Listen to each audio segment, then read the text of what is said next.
Side 2. Ubik, by Philip K. Dick, continuing on page 44. "We'll sign the contract in a little while," Runsider said, "as soon as I'm free." With his big white hand, he guided Joe and the girl into his inner office. He shut the door behind them and seated himself. "They'll never make it," he said to Joe, "with 11 or 15 or 20, especially not with Do Melipone involved on the other side." He felt tired as well as afraid. "This is, as I assumed, the potential trainee that Gigi scouted in Topeka, and you believe we should hire her? Both you and Gigi agree? Then we'll hire her naturally." "Maybe I'll turn her over to Mick," he said to himself. "Make her one of the 11. "Nobody has managed to tell me yet," he said, "which of the psi talents she counters." "Mrs. Frick says you flew to Zurich," Joe said. "What did Ella suggest?" "More ads," Runsider said, "on TV, every hour." Into his intercom he said, "Mrs. Frick, draw up an agreement of employment between ourselves and a Jane Doe. Specify the starting salary that we and the union agreed on last December. Specify—" "What is the starting salary?" the girl Pat asked, her voice suffused with sardonic suspicion of a cheap, childish sort. Runsider eyed her. "I don't even know what you can do." "It's precog, Glenn," Joe Chip grated, "but in a different way." He did not elaborate. He seemed to have run down like an old-time battery-powered watch. "Is she ready to go to work?" Runsider asked Joe. "Or is this one we have to train and work with and wait for? We've got almost 40 idle inertials, and we're hiring another. 40 less, I suppose, 11. 30 idle employees, all drawing full scale while they sit around with their thumbs in their noses. I don't know, Joe, I really don't. Maybe we ought to fire our scouts. Anyway, I think I found the rest of Hollis's size. I'll tell you about it later." Into his intercom he said, "Specify that we can discharge this Jane Doe without notice, without severance pay or compensation of any kind, nor is she eligible for the first 90 days for pension, health, or sick pay benefits." To Pat he said, "Starting salary in all cases begins at 400 creds per month, figuring on 20 hours a week, and you'll have to join a union. The Mine, Mill, and Smelter Workers Union. They're the one that signed up all the Prudence Organization employees 3 years ago. I have no control over that." "I get more," Pat said, "maintaining vidphone relays at the Topeka kibbutz." "You're a scout," Mr. Ashwood said. "Our scouts lie," Runsider said. "And in addition, we're not legally bound by anything they say. No Prudence Organization is." The office door opened, and Mrs. Frick crept unsteadily in with the typed-out agreement. "Thank you, Mrs. Frick," Runsider said, accepting the papers. "I have a 20-year-old wife in Coldpack," he said to Joe and Pat. "A beautiful woman who, when she talks to me, gets pushed out of the way by some weird kid named Jory, and then I'm talking to him, not her. Ella, frozen in half-life and dimming out, and that battered crone for my secretary that I have to look at all day long." He gazed at the girl Pat, with her black, strong hair and her sensual mouth. In him he felt unhappy cravings arise, cloudy and pointless wants that led nowhere, that returned to him empty, as in the completion of a geometrically perfect circle. "I'll sign," Pat said, and reached for the desk pen. Chapter 5. "Can't make the Frug contest, Helen? Stomach's upset? I'll fix you, Ubik. Ubik drops you back in the thick of things fast. Taken as directed, Ubik speeds relief to head and stomach. Remember, Ubik is only seconds away. Avoid prolonged use." During the long days of forced unnatural idleness, the anti-telepath Tippy Jackson slept regularly until noon. An electrode planted within her brain perpetually stimulated EREM, extremely rapid eye movement, sleep. So, while tucked within the percale sheets of her bed, she had plenty to do. At this particular moment, her artificially induced dream state centered around a mythical Hollis functionary endowed with enormous psionic powers. Every other inertial in the Sol system had either given up or been melted down into lard. By process of elimination, the task of nullifying the field generated by this supernatural entity had devolved to her. "I can't be myself while you're around," her nebulous opponent informed her. On his face, a feral, hateful expression formed, giving him the appearance of a psychotic squirrel. In her dream, Tippy answered, "Perhaps your definition of your self-system lacks authentic boundaries. You've erected a precarious structure of personality on unconscious factors over which you have no control. That's why you feel threatened by me." "Aren't you an employee of a prudence organization?" the Hollis telepath demanded, looking nervously about. "If you're the stupendous talent you claim to be," Tippy said, "you can tell that by reading my mind." "I can't read anybody's mind," the telepath said. "My talent is gone. I'll let you talk to my brother Bill. Here, Bill, talk to this lady. Do you like this lady?" Bill, looking more or less like his brother, the telepath said, "I like her fine because I'm a precog and she doesn't postscript me." He shuffled his feet and grinned, revealing great pale teeth as blunt as shovels. "I, that am curtailed of this fair proportion, cheated a feature by dissembling nature." He paused, wrinkling his forehead. "How does it go, Matt?" he asked his brother. "Deformed, unfinished, sent before my time into this breeding world, scarce half made up," Matt, the squirrel-like telepath, said, scratching meditatively at his pelt. "Oh, yeah," Bill the precog nodded. "I remember. And that so lamely and unfashionable that dogs bark at me as I halt by them." From Richard III, he explained to Tippy. Both brothers grinned. Even their incisors were blunt, as if they lived on a diet of uncooked seeds. Tippy said, "What does that mean?" "It means," both Matt and Bill said in unison, "that we're going to get you." The vidphone rang, waking Tippy up. Stumbling groggily to it, confounded by floating colored bubbles, blinking, she lifted the receiver and said, "Hello." "God, it's late," she thought, seeing the clock. "I'm turning into a vegetable." Glenn Runsider's face emerged on the screen. "Hello, Mr. Runsider," she said, standing out of sight of the phone scanner. "Has a job turned up for me?" "Ah, Mrs. Jackson," Runsider said, "I'm glad I caught you. A group is forming under Joe Chips and my direction, 11 in all, a major work assignment for those we choose. We've been examining everyone's history. Joe thinks yours looks good, and I tend to agree. How long will it take you to get down here?" His tone seemed adequately optimistic, but on the little screen his face looked hard-pressed and careworn. Tippy said, "For this one, will I be living—" "Yes, you'll have to pack." Chidingly, he said, "We're supposed to be packed and ready to go at all times. That's a rule I don't ever want broken, especially in a case like this, where there's a time factor." "I am packed. I'll be at the New York office in 15 minutes. All I have to do is leave a note for my husband, who's at work." "Well, okay," Runsider said, looking preoccupied. He was probably already reading the next name on his list. "Goodbye, Mrs. Jackson." He rang off. That was a strange dream, she thought, as she hastily unbuttoned her pajamas and hurried back into the bedroom for her clothes. What did Bill and Matt say that poetry was from? Richard III, she remembered, seeing in her mind once more their flat, big teeth, their unformed, knob-like identical heads with tufts of reddish hair growing from them like patches of weeds. "I don't think I've ever read Richard III, she realized. Or if I did, it must have been years ago when I was a child. How can you dream lines of poetry you don't know, she asked herself. Maybe an actual non-dream telepath was getting at me while I slept, or a telepath and a precog working together, the way I saw them in my dream. It might be a good idea to ask our research department whether Hollis does, by any remote chance, employ a brother team named Matt and Bill. Puzzled and uneasy, she began as quickly as possible to dress. Lighting a green all-Havana Cuesta Palma Supreme, Glenn Runsider leaned back in his noble chair, pressed a button of his intercom, and said, "Make out a bounty check, Mrs. Frick, payable to G.G. Ashwood for 100 postgrades." "Yes, Mr. Runsider." He watched G.G. Ashwood, who paced with manic restlessness about the big office with its genuine hardwood floor, against which G.G.'s feet clacked irritatingly. "Joe Chip can't seem to tell me what she does," Runsider said. "Joe Chip is a grunk," G.G. said.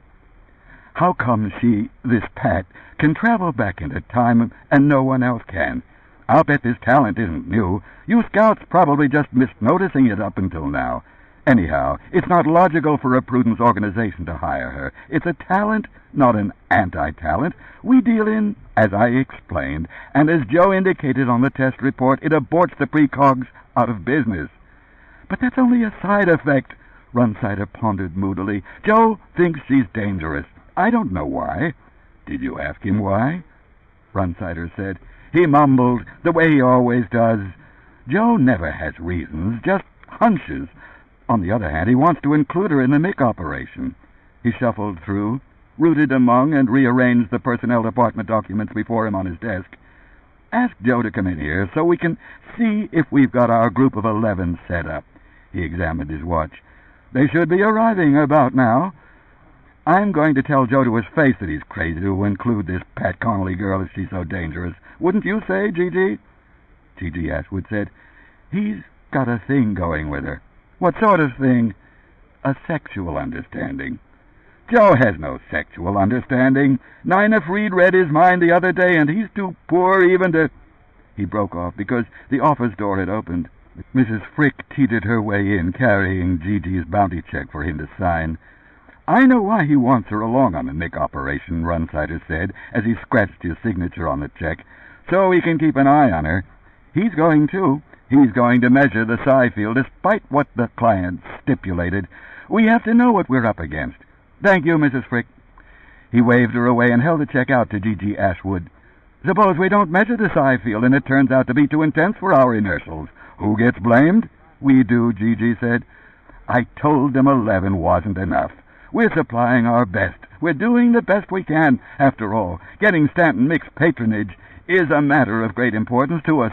Amazing that someone as wealthy and powerful as Mick could be so short-sighted, so goddamn miserly. Mrs. Frick, is Joe out there? Joe Chip? Mrs. Frick said, Mr. Chip is in the outer office with a number of other people. How many other people, Mrs. Frick? 10 or 11? I'd say about that many, Mr. Runsider, give or take 1 or 2. To Gigi Ashwood, Runsider said, That's the group. I want to see them, all of them together, before they leave for Luna. To Mrs. Frick, he said, Send them in. He puffed vigorously on his green-wrapped cigar. She gyrated out. We know, Runsider said to Gigi, that as individuals they perform well. It's all down here on paper. He rattled the documents on his desk. But how about together? How great a polyencephalic counterfield will they generate together?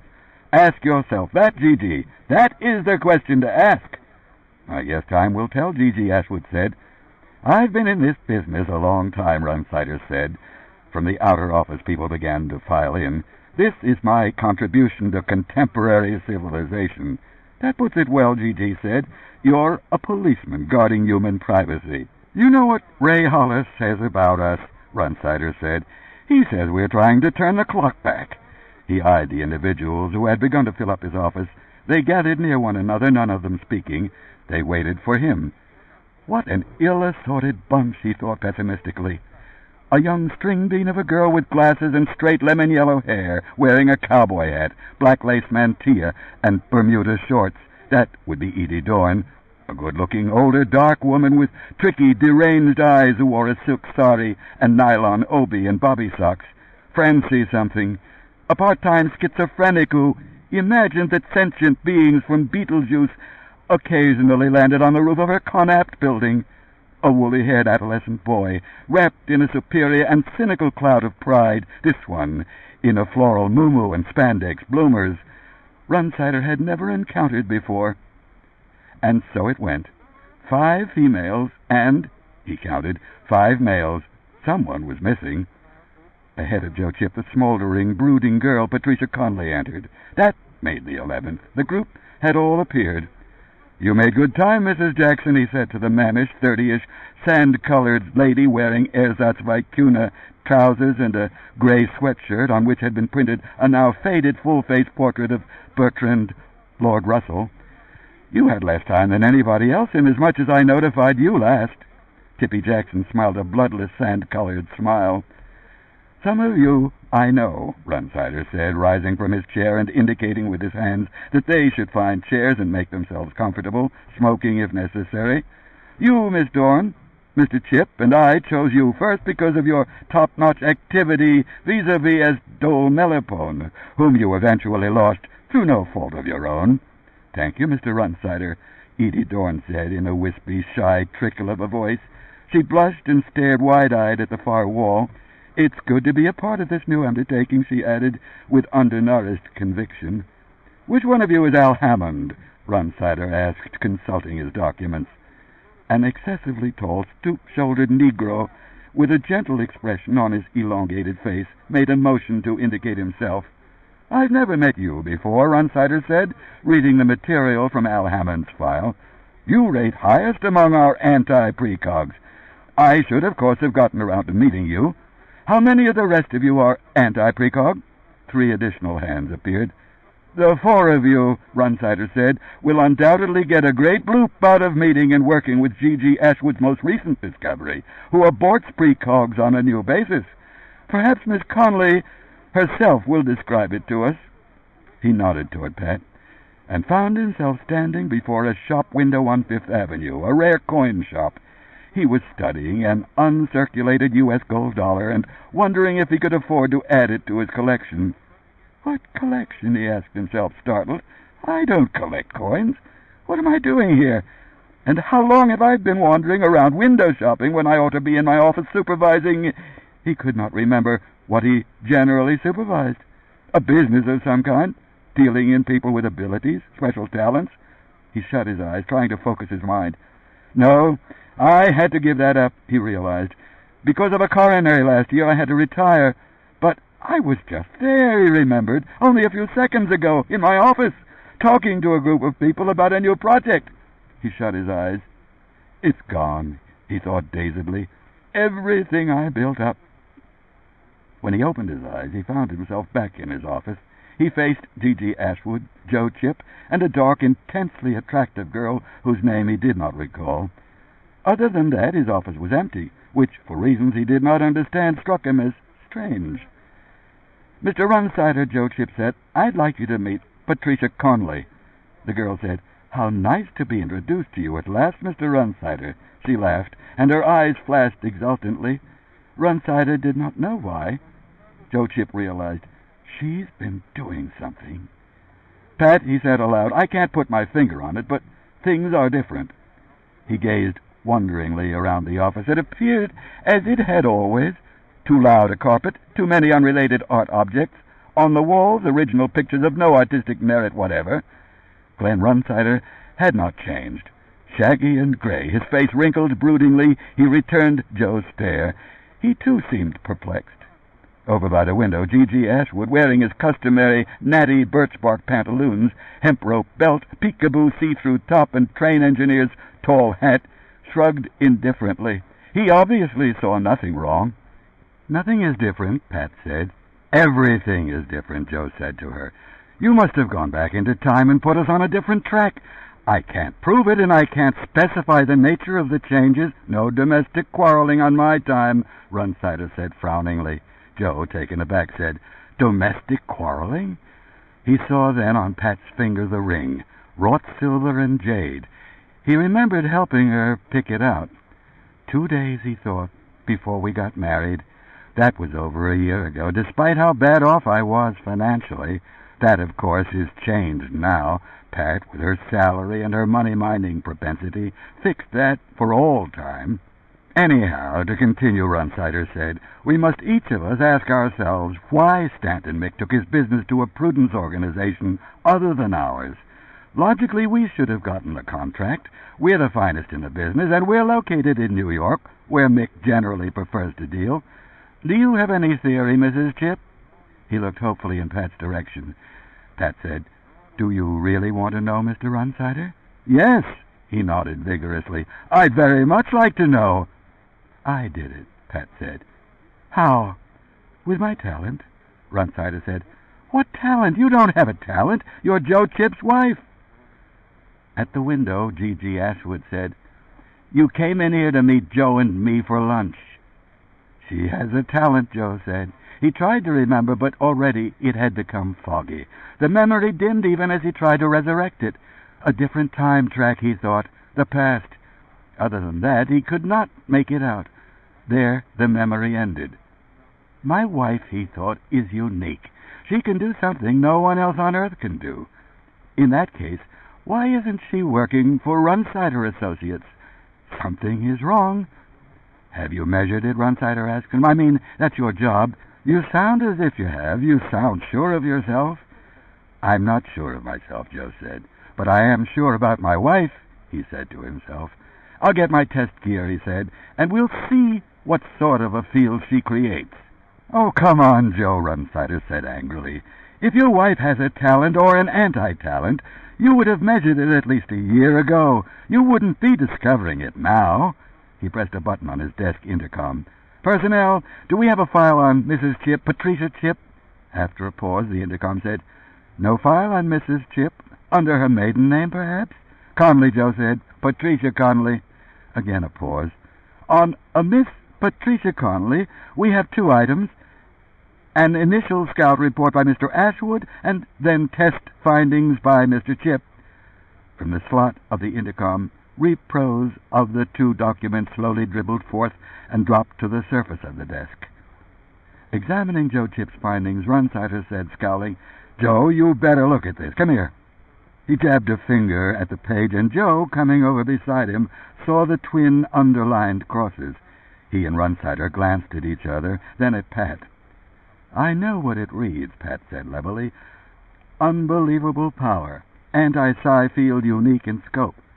She concentrated, trying visibly to remember the exact wording. Can probably... We did get the MIC contract, Runsider said to Joe Chip. I had a group of 11 inertials in here, and then I suggested to her, Joe said, that she show the group what she could do. So she did. She did exactly that. And my evaluation was right. With his fingertip, he traced the symbols of danger at the bottom of the sheet. My own wife, he said. I'm not your wife, Pat said. I changed that, too. Do you want it back the way it was? With no changes, not even in details? That won't show your inertials much. On the other hand, they're unaware anyhow. Unless some of them have retained a vestigial memory, as Joe has. By now, though, it should have phased out. Runsider said bitingly. I'd like the MIC contract back, that much at least. When I scout them, G.G. Ashwood said, I scout them. He had become gray. Yes, you really bring in the talent, Runsider said. The intercom buzzed, and the quaking elderly voice of Mrs. Frick rasped. A group of our inertials are waiting to see you, Mr. Runsider. They say you sent for them in connection with a new joint work project. Are you free to see them? Send them in, Runsider said. Pat said, I'll keep this ring. She displayed the silver and jade wedding ring, which, in another time track, she and Joe had picked out. This much of the alternate world she had elected to retain. He wondered what, if any, legal basis she had kept in addition. None, he hoped. Wisely, however, he said nothing. Better not even to ask. The office door opened, and in pairs the inertials entered. They stood uncertainly for a moment, and then began seating themselves facing Runsider's desk. Runsider eyed them, then pawed among the rat's nest of documents on his desk. Obviously, he was trying to determine whether Pat had changed in any way the composition of the group. Edie Dorn, Runsider said. Yes, you're here. He glanced at her, then at the man beside her. Hammond? Okay, Hammond. Tippy Jackson, he peered inquiringly. I made it as quick as I could, Mrs. Jackson said. You didn't give me much time, Mr. Runsider. John Ild, Runsider said. The adolescent boy with the tousled woolly hair grunted in response. His arrogance, Joe noted, seemed to have receded. The boy now seemed introverted and even a little shaken. It would be interesting, Joe thought, to find out what he remembers, what all of them, individually and collectively, remember. Francesca Spanish, Runsider said. The luminous, gypsy-like dark woman, radiating a peculiar jangled tautness, spoke up. During the last few minutes, Mr. Runsider, while we waited in your outer office, mysterious voices appeared to me and told me things. You're Francesca Spanish? Runsider asked her patiently. He looked more than usually tired. I am. I have always been. I will always be. Miss Spanish's voice rang with conviction. May I tell you what the voices revealed to me? Possibly later, Runsider said, passing on to the next personnel document. It must be said, Miss Spanish declared vibrantly. "All right," Runsider said. "We'll take a break for a couple of minutes." He opened a drawer of his desk, got out one of his amphetamine tablets, took it without water. "Let's hear what the voices revealed to you, Miss Spanish." He glanced toward Joe, shrugging. "Someone," Miss Spanish said, "just now moved us, all of us, into another world. We inhabited it, lived in it, as citizens of it, and then a vast, all-encompassing spiritual agency restored us to this, our rightful universe." "That would be Pat," Joe Chip said, "Pat Connolly, who just joined the firm today." "Tito Apostos," Runsider said, "you're here?" He craned his neck, peering about the room at the seated people. A bald-headed man, wagging a goatish beard, pointed to himself. He wore old-fashioned, hip-hugging gold lame trousers, yet somehow created a stylish effect. Perhaps the egg-sized buttons of his kelp-green middy blouse helped. In any case, he exuded a grand dignity, a loftiness surpassing the average. Joe felt impressed. "Don Denny," Runsider said. "Right here, sir." A confident baritone like that of a Siamese cat declared. It arose from within a slender, earnest-looking individual who sat bolt upright in his chair, his hands on his knees. He wore a polyester dirndl, his long hair in a snood, cowboy chaps with simulated silver stars, and sandals. "You're an anti-animator," Runsider said, reading the appropriate sheet. "The only one we use." To Joe, he said, "I wonder if we'll need him. Maybe we should substitute another anti-telepath. The more of those, the better." Joe said, "We have to cover everything, since we don't know what we're getting into." "I guess so," Runsider nodded. "Okay, Sammy Mundo." A weak-nosed young man dressed in a maxi skirt with an undersized, melon-like head stuck his hand up in a spasmodic, wobbling, tick-like gesture, as if, Joe thought, the anemic body had done it by itself. He knew this particular person. Mundo looked years younger than his chronological age. Both mental and physical growth processes had ceased for him long ago. Technically, Mundo had the intelligence of a raccoon. He could walk, eat, bathe himself even, after a fashion, talk. His anti-telepathic ability, however, was considerable. Once alone, he had blanked out as Do Melepone. The firm's house magazine had rambled on about it for months afterward. "Oh, yes," Runsider said. "Now we come to Wendy Wright." As always, when the opportunity arose, Joe took a long, astute look at the girl whom, if he could have managed it, he would have had as his mistress, or even better, his wife. It did not seem possible that Wendy Wright had been born out of blood and internal organs like other people. In proximity to her, he felt himself to be a squat, oily, sweating, uneducated nerd whose stomach rattled and whose breath wheezed. Near her, he became aware of the physical mechanisms which kept him alive. Within him, machinery, pipes and valves and gas compressors and fan belts had to chug away at the losing task, a labor ultimately doomed. Seeing her face, he discovered that his own consisted of a garish mask. Noticing her body made him feel like a low-class wind-up toy. All her colors possessed a subtle quality, indirectly lit. Her eyes, those green and tumbled stones, looked impassively at everything. He had never seen fear in them, or aversion, or contempt. What she saw, she accepted. Generally, she seemed calm, but more than that, she struck him as being durable, untroubled and cool, not subject to wear, or to fatigue, or to physical illness and decline. Probably she was 25 or 6, but he could not imagine her looking younger, and certainly she would never look older. She had too much control over herself and outside reality for that. "I'm here," Wendy said with soft tranquility. Runsider nodded. "Okay, that leaves Fred Zafsky." He fixed his gaze on a flabby, big-footed, middle-aged, unnatural-looking individual with pasted-down hair, muddy skin, plus a peculiar protruding Adam's apple, clad for this occasion in a shift dress the color of a baboon's ass. "That must be you." "Right you are," Zafsky agreed and sniggered. "How about that?" "Christ," Runsider said, shaking his head. "Well, we have to include one anti-parakineticist to be safe, and you're it." He tossed down his documents and looked about for his green cigar. To Joe he said, "That's the group, plus you and me. Any last-minute changes you want to make?" "I'm satisfied," Joe said. You suppose this bunch of inertials is the best combination we can come up with? Runsider eyed him intently. Yes, Joe said. And it's good enough to take on Hollis's size? Yes, Joe said, but he knew otherwise. It was not something he could put his finger on. It certainly was not rational. Potentially the counterfield capacity of the 11 inertials had to be considered enormous, and yet... Mr. Chip, can I have a second of your time?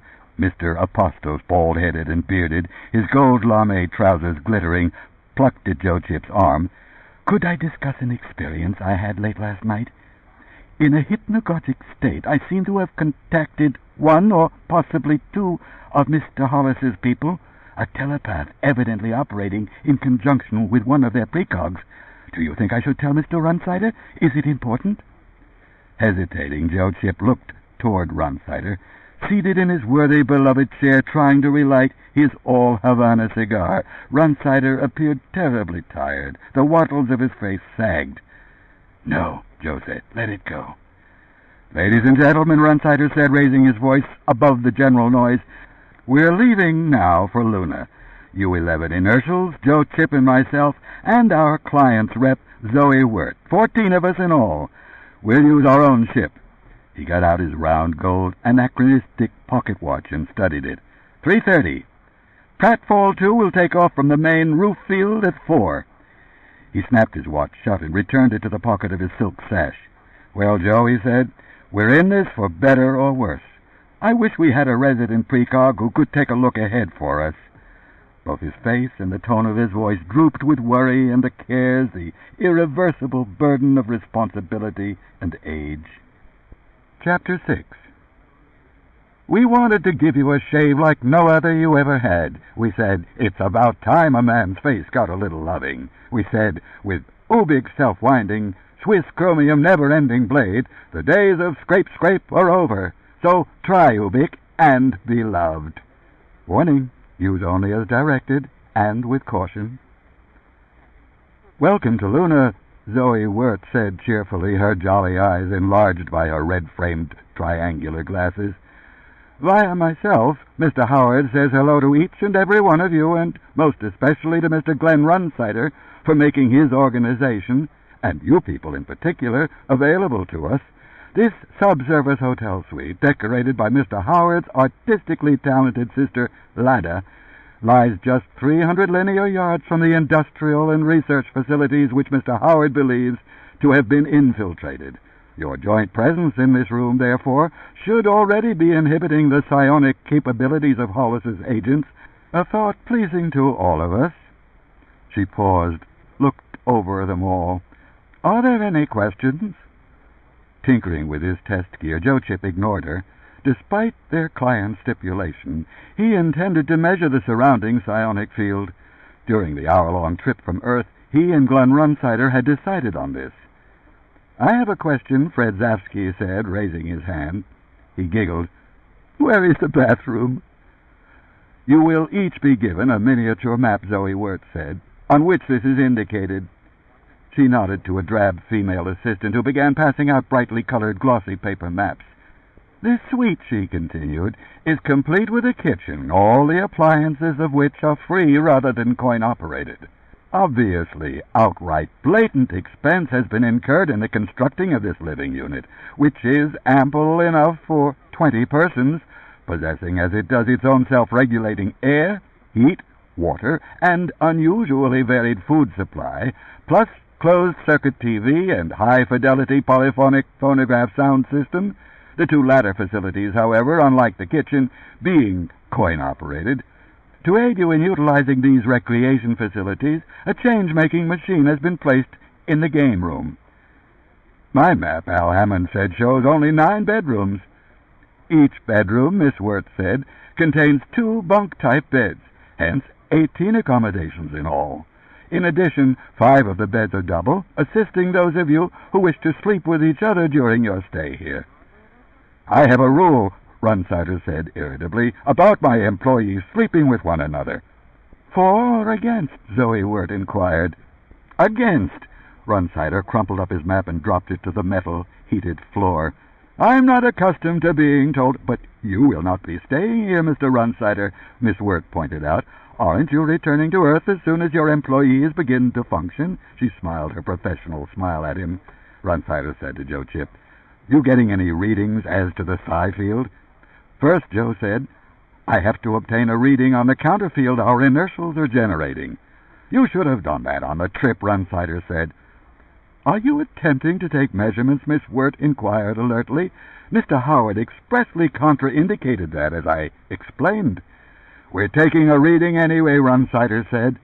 "Mr. Howard, this isn't Stanton Mick's business," Runsider told her. To her drab assistant, Miss Wirt said, "Would you ask Mr. Mick to come down here, please?" The assistant scooted off in the direction of the syndrome of elevators. "Mr. Mick will tell you himself," Miss Wirt said to Runsider. "Meanwhile, please do nothing. I ask you kindly to wait until he arrives." "I have a reading now," Joe said to Runsider, "on our own field. It's very high." "Probably because of Pat," he decided. "Much higher than I would have expected," he said. "Why are they so anxious for us not to take readings?" he wondered.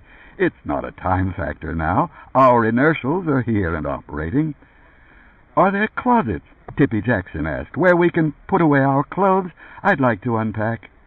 "Each bedroom," Miss Wirt said, "has a large closet, coin-operated, and to start you all off—" She produced a large plastic bag. "Here is a complimentary supply of coins." She handed the rolls of dimes, nickels, and quarters to John Ild.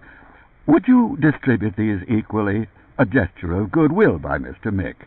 Edie Dorn asked, "Is there a nurse or doctor in this settlement?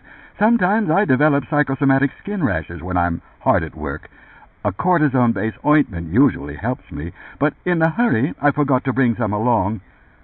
"The industrial research installations adjoining these living quarters," Miss Wirt said, "keep several doctors on standby, and in addition there is a small medical ward with beds for the ill." "Coin-operated?" Sammy Mundo inquired. "All our medical care," Miss Wirt said, "is free. But the burden of proof that he is genuinely ill rests on the shoulders of the alleged patient." She added, "All medication dispensing machines, however, are coin-operated. I might say in regard to this that you will find in the game room of this suite a tranquilizer dispensing machine, and, if you wish, we can probably have one of the stimulant dispensing machines moved in from the adjoining installations." "What about hallucinogens?" Francesca Spanish inquired. "When I'm at work, I function better if I can get an ergot-based psychedelic drug. It causes me to actually see who I'm up against, and I find that helps." Miss Wirt said, "Our Mr. Mick disapproves of all the ergot-based hallucinogenic agents.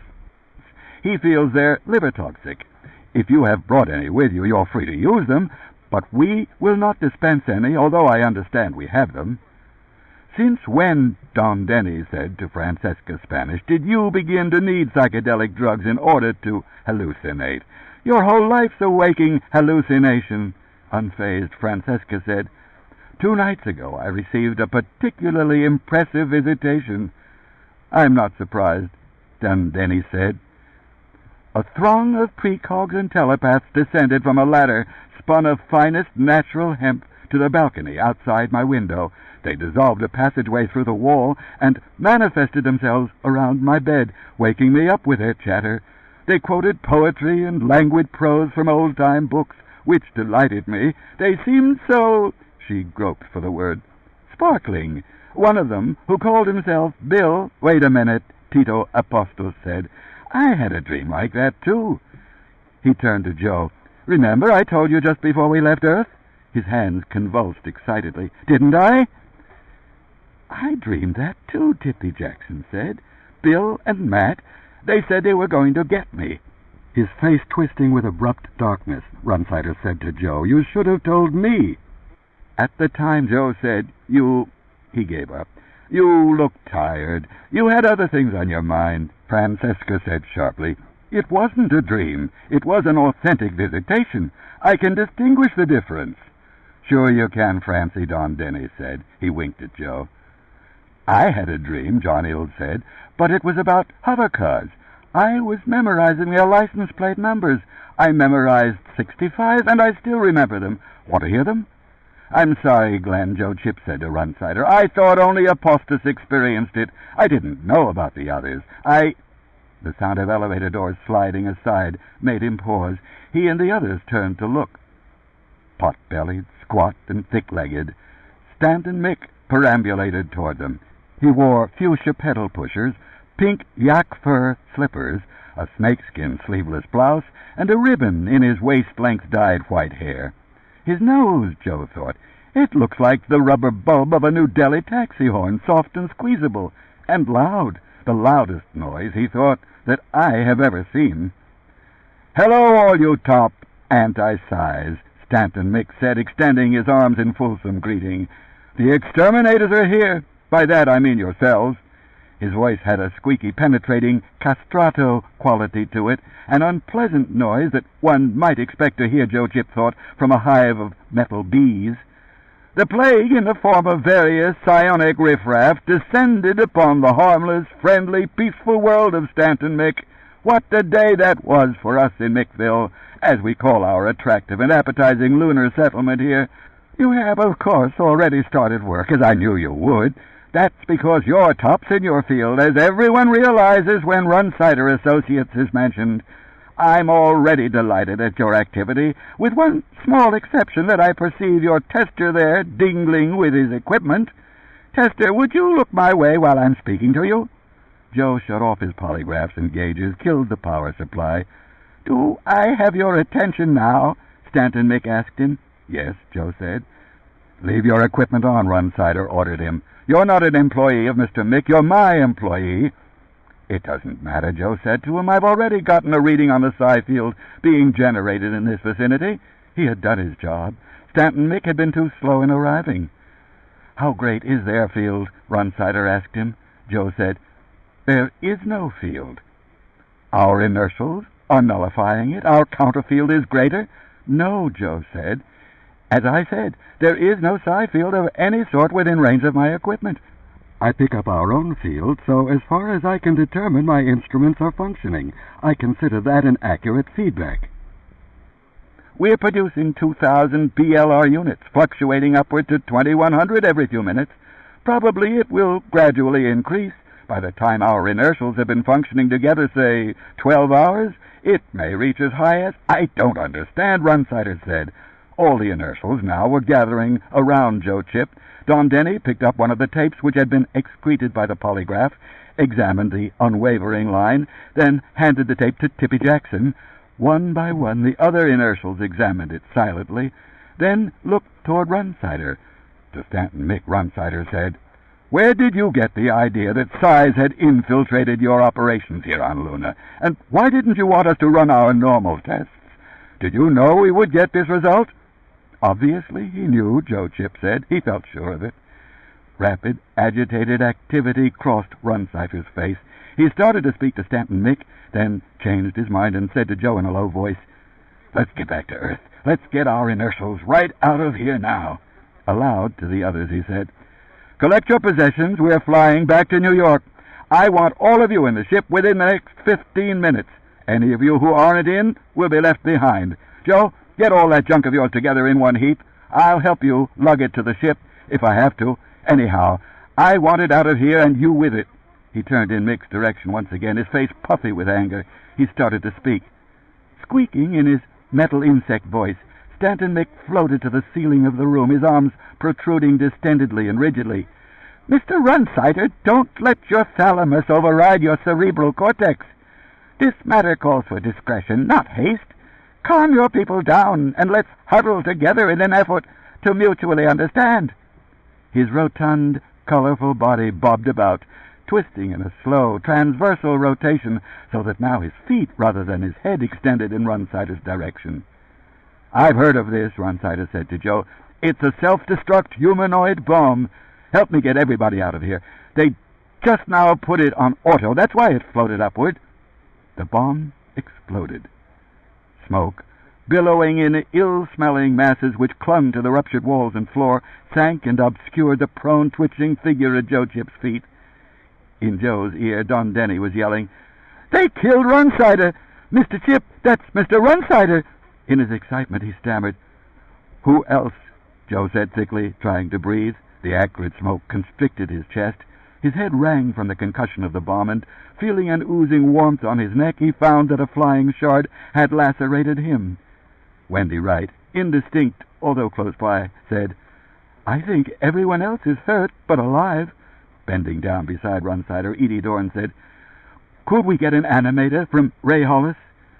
Her face looked crushed in and pale. "No," Joe said. He, too, bent down.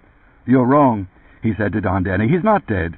But on the twisted floor, Runsider lay dying.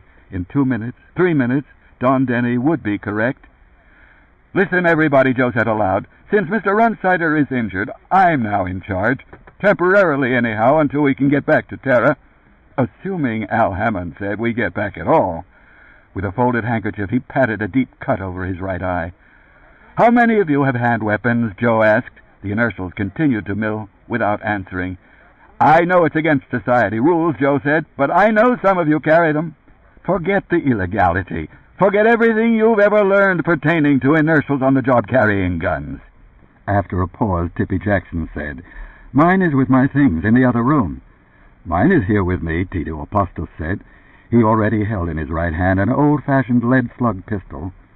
"If you have guns," Joe said, "and they're in the other room where you left your things, go get them." 6 inertials started toward the door. To Al Hammond and Wendy Wright, who remained, Joe said, "We've got to get Runsider into Cold Pack." "There are Cold Pack facilities on the ship," Al Hammond said. "Then we'll lug 'em there," Joe said. "Hammond, take one end, and I'll lift up the other. Apostos, you go ahead of us and shoot any of Hollis' employees who try to stop us." John Ild, returning from the next room with a laser tube, said, "You think Hollis is in here with Mr. Mick?" "With him," Joe said, "or by himself. We may never have been dealing with Mick. It may have been Hollis from the start." Amazing, he thought, that the explosion of the humanoid bomb didn't kill the rest of us. He wondered about Zoe Wirt. Evidently, she had gotten out before the blast. He saw no sign of her. I wonder what her reaction was, he thought, when she found out she wasn't working for Stanton Mick, that her employer, her real employer, had hired us, brought us here to assassinate us. They'll probably have to kill her, too, just to be on the safe side. She certainly won't be of any more use. In fact, she'll be a witness to what happened. Now armed, the other inertials returned. They waited for Joe to tell them what to do. Considering their situation, the 11 inertials seemed reasonably self-possessed. "If we can get Runsider into Cold Pack soon enough," Joe explained, as he and Al Hammond carried their apparently dying employer toward the elevators, "he can still run the firm the way his wife does." He stabbed the elevator button with his elbow. "There's really very little chance," he said, "that the elevator will come. They probably cut off all power at the same moment as the blast." The elevator, however, did appear. With haste, he and Al Hammond carried Runsider aboard it. "3 of you who have guns," Joe said, "come along with us. The rest of you—" "The hell with that," Sammy Mundo said. "We don't want to be stuck down here waiting for the elevator to come back. It may never come back." He started forward, his face constricted with panic. Joe said harshly, "Runsider goes first." He touched a button, and the doors shut, enclosing him. Al Hammond, Tito Apostos, Wendy Wright, Don Denny, and Glenn Runsider. "It has to be done this way," he said to them as the elevator ascended. "And anyhow, if Hollis's people are waiting, they'll get us first. Except that they probably don't expect us to be armed." "There is that law," Don Denny put in. "See if he's dead yet," Joe said to Tito Apostos. Bending, Apostos examined the inert body. "Still some shallow respiration," he said presently, "so we still have a chance." "Yes, a chance," Joe said. He remained numb, as he had been both physically and psychologically since the blast. He felt cold and torpid, and his eardrums appeared to be damaged. "Once we're back in our own ship," he reflected, "after we get Runsider into the Cold Pack, we can send out an assist call back to New York, to everyone at the firm. In fact, to all the Prudence organizations. If we can't take off, they can come to get us. But in reality, it wouldn't work that way, because by the time someone from the Society got to Luna, everyone trapped subsurface in the elevator shaft and aboard the ship would be dead. So there really was no chance." Tito Apostos said, "You could have let more of them into the elevator. We could have squeezed the rest of the women in." He glared at Joe accusingly, his hands shaking with agitation. "We'll be more exposed to assassination than they will," Joe said. "Hollis will expect any survivors of the blast to make use of the elevator, as we're doing. That's probably why they left the power on. They know we have to get back to our ship." Wendy Wright said, "You already told us that, Joe." "I'm trying to rationalize what I'm doing," he said, "leaving the rest of them down there." "What about that new girl's talent?" Wendy said. "That sullen, dark girl with a disdainful attitude. Pat something? You could have had her go back into the past before Runsider's injury. She could have changed all this. Did you forget about her ability?" "Yes," Joe said tightly. He had, in the aimless, smoky confusion. "Let's go back down," Tito Apostol said. "Like you say, Hollis's people will be waiting for us at ground level. Like you said, we're in more danger, but we're at the surface," Don Denny said. "The elevator stopped." Wan and stiff, he licked his lips apprehensively as the doors automatically slid aside. They faced a moving sidewalk that led upward to a concourse, at the end of which, beyond air membrane doors, the base of their upright ship could be distinguished. Exactly as they had left it, and no one stood between them and it. Peculiar, Joe Chip thought. Were they sure the exploding humanoid bomb would get us all? Something in the way they planned it must have gone wrong. First in the blast itself, then in their leaving the power on, and now this empty corridor. "I think," Don Denny said, as Al Hammond and Joe carried Runsider from the elevator and onto the moving sidewalk, "the fact that the bomb floated to the ceiling fouled them up. It seemed to be a fragmentation type, and most of the flak hit the walls above our heads. I think it never occurred to them that any of us might survive. That would be why they left the power on." "Well, thank God it floated up then," Wendy Wright said. "Good Lord, it's chilly. The bomb must have put this place's heating system out of action." She trembled visibly. The moving sidewalk carried them forward with shattering slowness. It seemed to Joe that 5 or more minutes passed before the sidewalk evicted them at the 2-stage air membrane doors. The crawl forward, in some ways, seemed to him the worst part of everything which had happened, as if Hollis had arranged this purposely. "Wait!" a voice called from behind them. Footsteps sounded, and Tito Apostol turned, his gun raised, then lowered. "The rest of them," Don Denny said to Joe, who could not turn around. He and Al Hammond had begun maneuvering Runsider's body through the intricate system of the air membrane doors. "They're all there. It's okay." With his gun, he waved them toward him. "Come on!" The connecting plastic tunnel still linked their ship with the concourse. Joe heard the characteristic dull clunk under his feet and wondered, are they letting us go? Or, he thought, are they waiting for us in the ship? It's as if, he thought, some malicious force is playing with us, letting us scamper and twitter like de-brained mice. We amuse it, our efforts entertain it, and when we get just so far, its fist will close around us and drop our squeezed remains like Runsiders onto the slow-moving floor. "Denny," he said, "you go into the ship first, see if they're waiting for us." "And if they are," Denny said, "then you come back," Joe said bitingly, "and tell us that we give up, and then they kill the rest of us." Wendy Wright said, "Ask Pat, whatever her name is, to use her ability." Her voice was low but insistent. "Please, Joe." "Let's try to get into the ship," Tito Apostol said. "I don't like that girl. I don't trust her talent." "You don't understand her or it," Joe said. He watched skinny, small Don Denny scamper up the tunnel, fiddle with a switching arrangement which controlled the entrance port of the ship, then disappear inside. "He'll never come back," he said, panting. The weight of Glenn Runsider seemed to have grown. He could hardly hold on to him. "Let's set Runsider down here," he said to Al Hammond.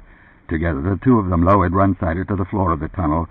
"For an old man, he's hairy," Joe said, standing erect again. To Wendy he said, "I'll talk to Pat." The others had caught up now, all of them crowded agitatedly into the connecting tunnel. "What a fiasco," he gasped. "Instead of what we hoped to be our big enterprise, you never know. Hollis really got us this time." He motioned Pat up beside him. Her face was smudged, and her synthetic sleeveless blouse had been ripped. The elastic band, which fashionably compressed her breasts, could be seen. It had elegant, embossed, pale pink fleur-de-lis imprinted on it, and for no logical reason the perception of this unrelated, meaningless sense datum registered in his mind. "Listen," he said to her, putting his hand on her shoulder and looking into her eyes. She calmly returned his gaze.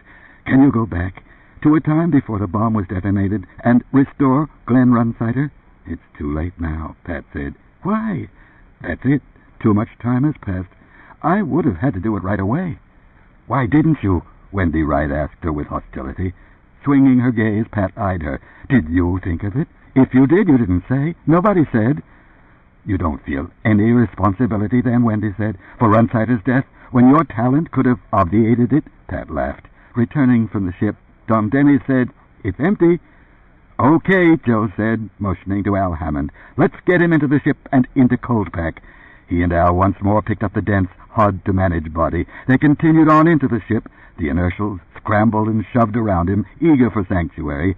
He experienced the pure physical emanation of their fear, the field surrounding them, and himself too.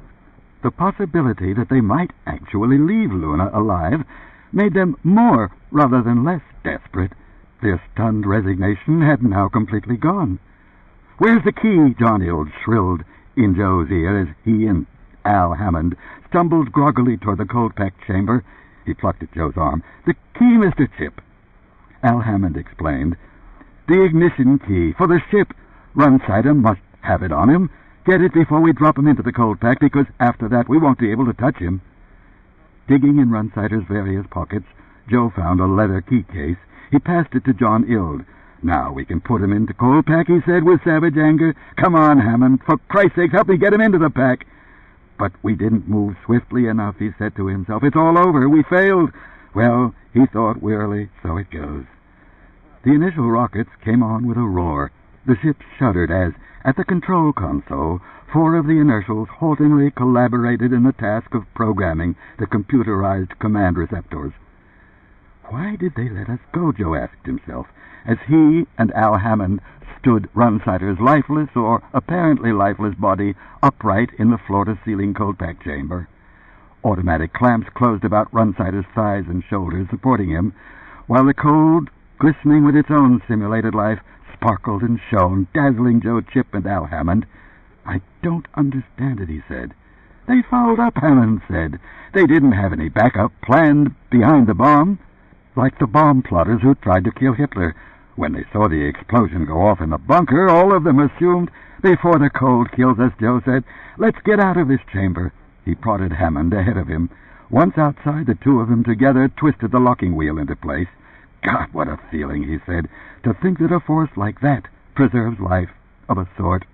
Francie's Spanish, her long braids scorched, halted him as he started toward the foresection of the ship. "Is there a communication circuit in the cold pack?" she asked. "Can we consult with Mr. Runsider now?" "No consultation," Joe said, shaking his head. "No earphone, no microphone, no protophasons, no half-life. Not until we get back to Earth and transfer him to a moratorium." "Then how can we tell if we froze him soon enough?" Don Denny asked. "We can't," Joe said. "His brain may have deteriorated," Sammy Mundo said, grinning. He giggled. "That's right," Joe said. "We may never hear the voice or the thoughts of Glenn Runsider again. We may have to run Runsider Associates without him. We may have to depend on what's left of Ella. We may have to move our offices to the beloved Brethren Moratorium at Zurich and operate out of there." He seated himself in an aisle seat where he could watch the 4 inertials haggling over the correct way to direct the ship. Somnambulantly, engulfed by the dull, dreary ache of shock, he got out a bent cigarette and lit it. The cigarette, dry and stale, broke apart as he tried to hold it between his fingers. "Strange," he thought. "The bomb blast," Al Hammond said, noticing the heat. "Did it age us?" Wendy asked from behind Hammond. She stepped past him and seated herself beside Joe. "I feel old. I am old. Your package of cigarettes is old. We're all old as of today because of what has happened. This was a day for us like no other." With dramatic energy, the ship rose from the surface of Luna, carrying with it, absurdly, the plastic connective tunnel. Chapter 7. Perk up pouting household surfaces with new Miracle Ubik, the easy-to-apply, extra-shiny, non-stick plastic coating, entirely harmless if used as directed, saves endless scrubbing, glides you right out of the kitchen. "Our best move," Joe Chip said, "seems to be this. We'll land at Zurich." He picked up the microwave audiophone provided by Runsider's expensive, well-appointed ship and dialed the regional code for Switzerland. By putting him in the same moratorium as Ella, we can consult both of them simultaneously. They can be linked up electronically to function in unison. "Proto-phasonically," Don Denny corrected. Joe said, Do any of you know the name of the manager of the beloved Brethren Moratorium? Herbert something, Tippy Jackson said. A German name. Wendy Wright, pondering, said, Herbert Schoenheit von Vogelsang. I remember it because Mr. Runsider once told me it means Herbert the Beauty of the Song of Birds. I wish I had been named that. I remember thinking that at the time. You could marry him, Tito Aposta said. I'm going to marry Joe Chip, Wendy said in a somber, introspective voice with childlike gravity. Oh? Pat Connolly said, her light, saturated black eyes ignited. Are you really? Can you change that too, Wendy said, with your talent? Pat said, I'm living with Joe. I'm his mistress. Under our arrangement, I pay his bills. I paid his front door this morning to let him out. Without me, he'd still be in his connapt. And our trip to Luna, Al Hammond said, would not have taken place. He eyed Pat, a complex expression on his face. Perhaps not today, Tippy Jackson pointed out, but eventually. What difference does it make?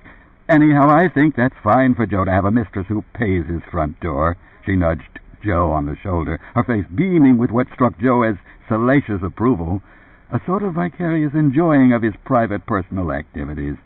In Mrs. Jackson, a voyeur dwelt beneath her extroverted surface. Give me the ship's overall phone book, he said. I'll notify the moratorium to expect us. He studied his wristwatch. 10 more minutes of flight. Here's the phone book, Mr. Chip, John Ild said after a search. He handed in the heavy square box with its keyboard and microscanner. Joe typed out SWITZ, then ZUR, then BLVD, Like Hebrew, Pat said from behind him. Semantic condensations. The microscanner whisked back and forth, selecting and discarding. At last its mechanism popped up a punch card, which Joe fed into the phone's receptor slot. The phone said timidly, This is a recording. It expelled the punch card vigorously. The number which you have given me is obsolete. If you need assistance, place a red card in. What's the date on that phone book, Joe? Asked Ild, who was returning it to its handy storage shelf. Ild examined the information stamped on the rear of the box. 1990. 2 years old. That can't be, Edie Dorn said. This ship didn't exist 2 years ago. Everything on it and in it is new. Tito Aposta said, Maybe Runsider cut a few corners. Not at all, Edie said. He lavished care, money, and engineering skill on Pratfall, too. Everybody who ever worked for him knows that. This ship is his pride and joy. Was his pride and joy, Francie Spanish corrected. I'm not ready to admit that, Joe said. He fed a red card into the phone's receptor slot. Give me the current number of the beloved Brethren Moratorium in Zurich, Switzerland, he said. To Francie Spanish, he said, This ship is still his pride and joy because he still exists. A card, punched into significance by the phone, leaped out. He transferred it to its receptor slot. This time the phone's computerized workings responded without irritation. On the screen, a sallow, conniving face formed, that of the unctuous busybody who ran the beloved Brethren Moratorium. Joe remembered him with dislike. I am Herr Herbert Schoenheit von Vogelsang. Have you come to me in your grief, sir? May I take your name and address? Were it to happen that we got cut off? The moratorium owner poised himself. Joe said, There's been an accident. What we deem an accident, von Vogelsang said, is ever yet a display of God's handiwork. In a sense, all life could be called an accident. And yet, in fact, I don't want to engage in a theological discussion, Joe said. Not at this time. This is the time, out of all times, when the consolations of theology are most soothing. Is the deceased a relative? Our employer, Joe said. Glenn Runsider of Runsider Associates, New York. You have his wife Ella there. We'll be landing in 8 or 9 minutes. Can you have one of your transport cold pack vans waiting? He is in cold pack now? No, Joe said. He's warming himself on the beach at Tampa, Florida. I assume your amusing response indicates yes? Have a van at the Zurich spaceport, Joe said, and rang off. Look who we've got to deal through, he reflected, from now on. We'll get Ray Hollis, he said to the inertials grouped around him. Get him instead of Mr. Vogelsang? Sammy Mundo asked. Get him in the manner of getting him dead, Joe said, for bringing this about. Glenn Runsider, he thought, frozen up right in a transparent plastic casket ornamented with plastic rosebuds, wakened into half-life activity 1 hour a month, deteriorating, weakening, growing dim. Christ, he thought savagely, of all the people in the world, a man that vital and vitalic. Anyhow, Wendy said, he'll be closer to Ella. In a way, Joe said, I hope we got him into the cold pack, too. He broke off, not wanting to say it.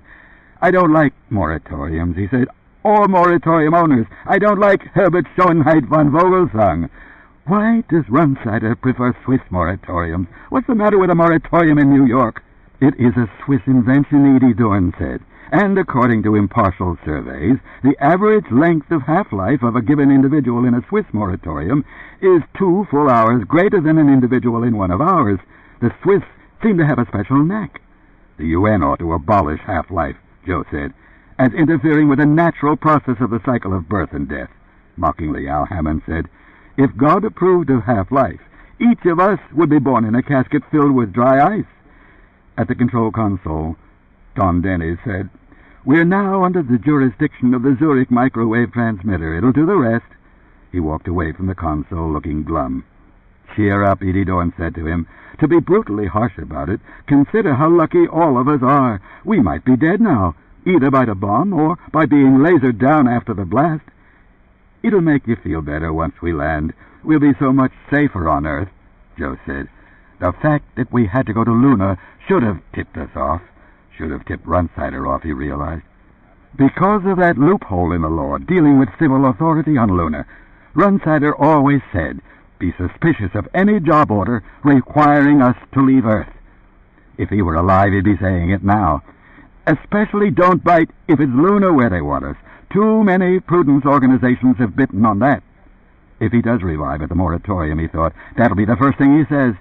I always was suspicious of Lunar, he'll say, but not quite suspicious enough. The job was too much of a plum. He couldn't resist it, and so, with that bait, they got him, as he always knew they would. The ship's recrojets, triggered off by the Zurich microwave transmitter, rumbled on. The ship shuddered. Joe, Tito Apostle said, you're going to have to tell Ella about Runsider. You realize that?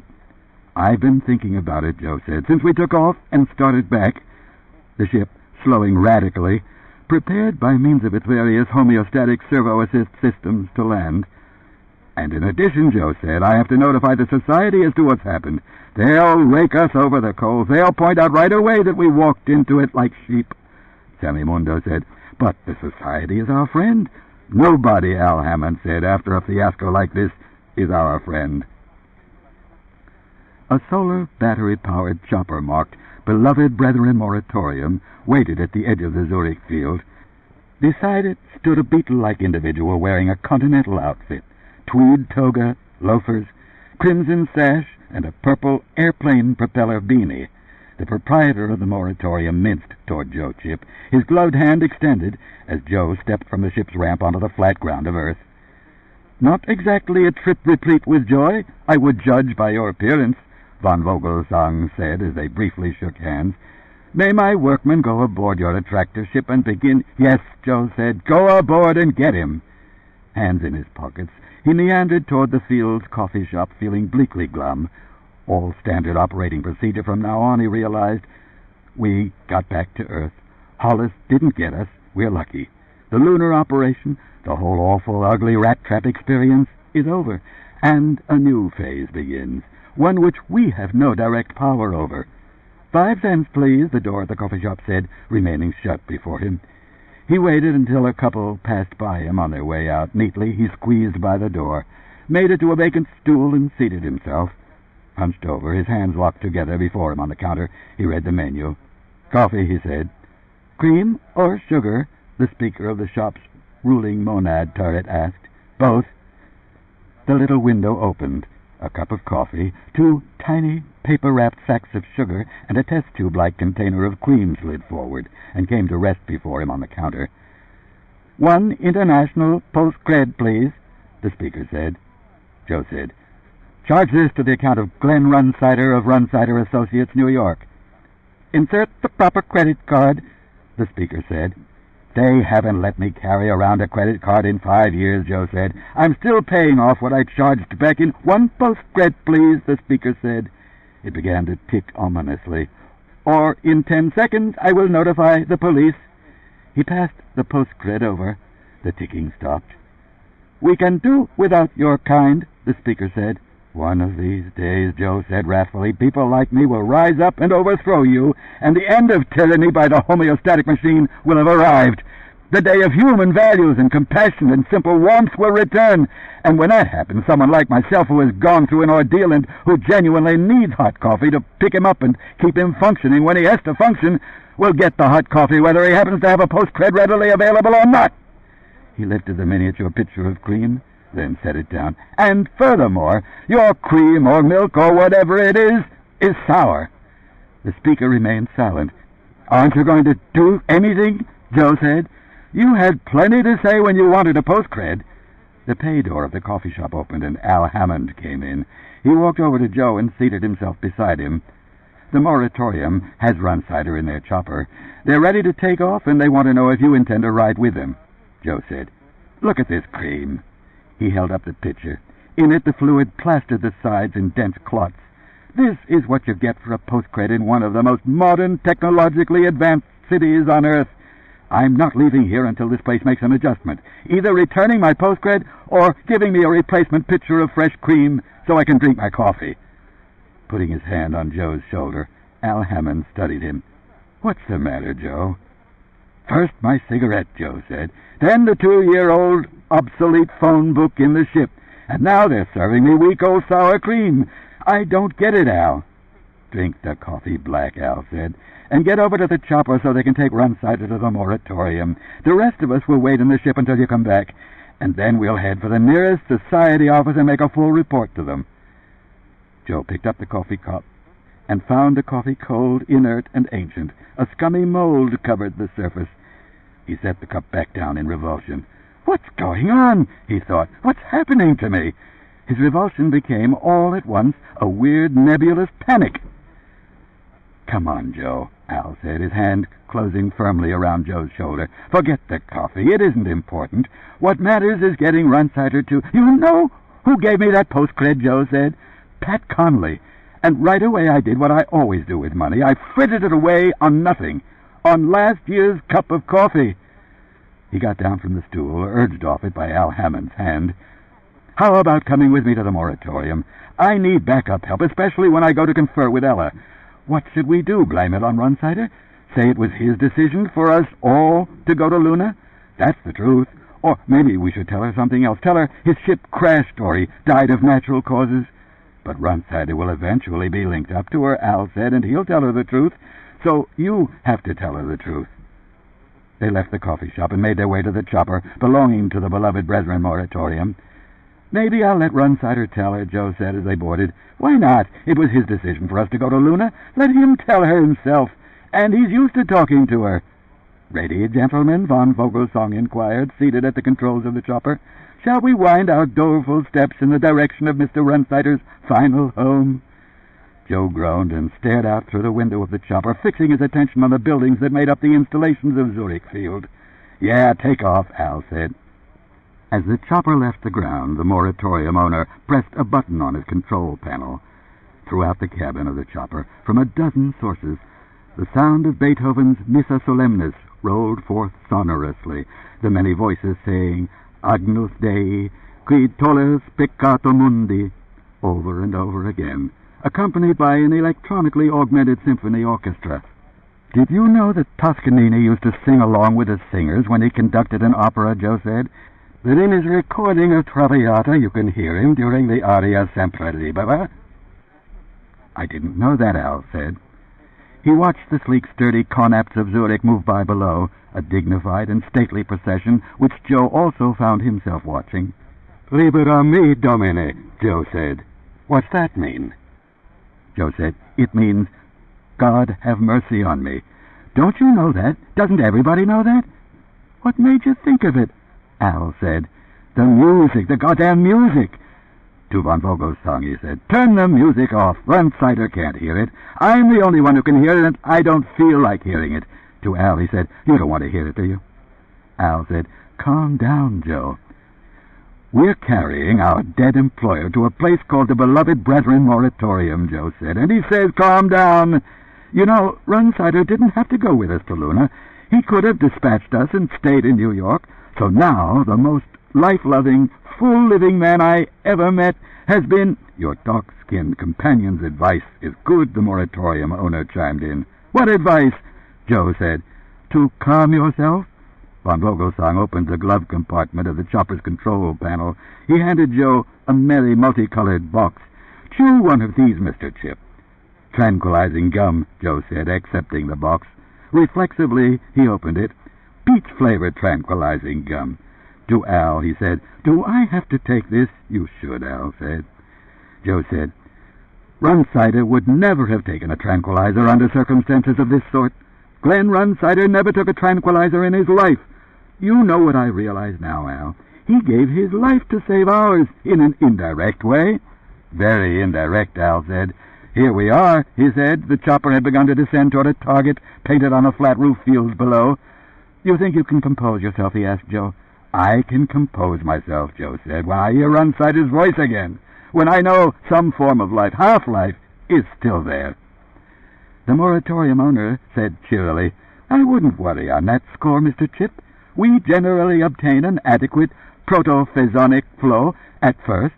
It is later, when the half-life period has expended itself, that the heartache arises. But with sensible planning, that can be forestalled for many years." He shut off the motor of the chopper, touched a stud which caused the cabin door to slide back. "Welcome to the Beloved Brethren Moratorium," he said. He ushered the two of them out onto the roof field. "My personal secretary, Miss Beeson, will escort you to a consultation lounge.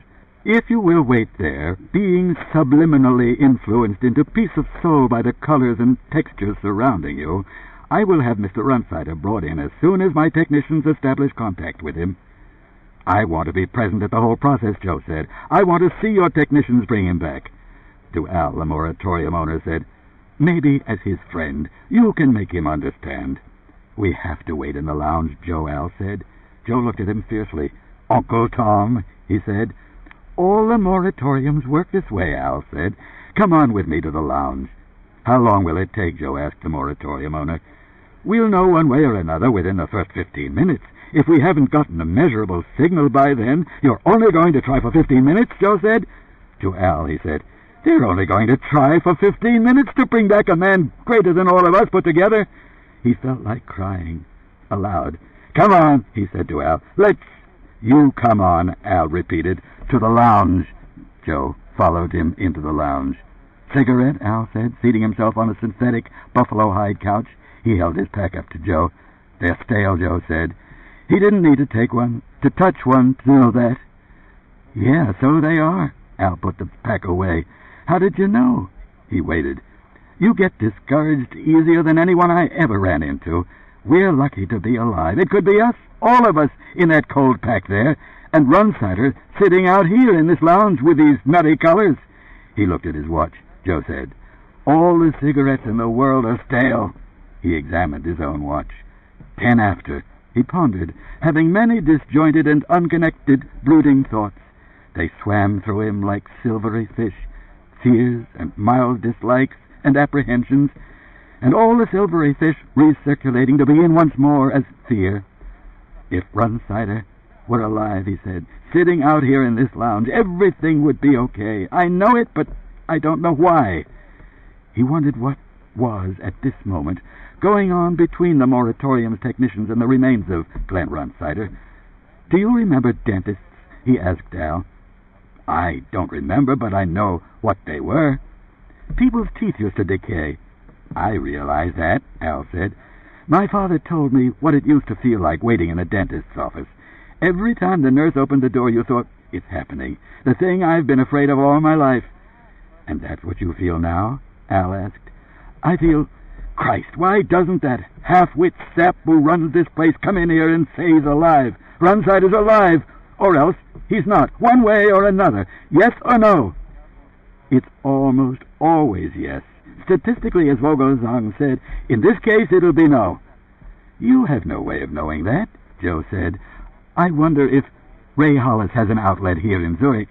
Of course he has. But by the time you get a precog in here, we'll already know anyhow. I'll phone up a precog, Joe said. I'll get one on the line right now. He started to his feet, wondering where he could find a vidphone. Give me a quarter. Al shook his head.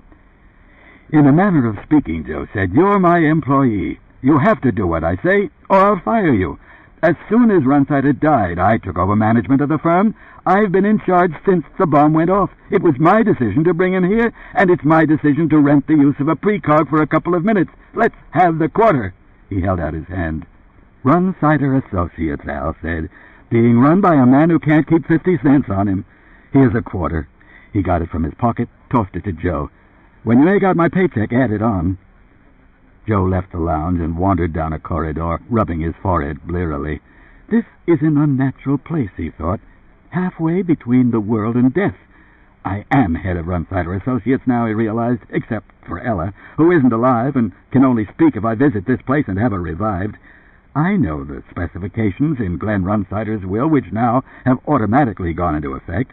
I'm supposed to take over until Ella, or Ella and he, if he can be revived, decide on someone to replace him.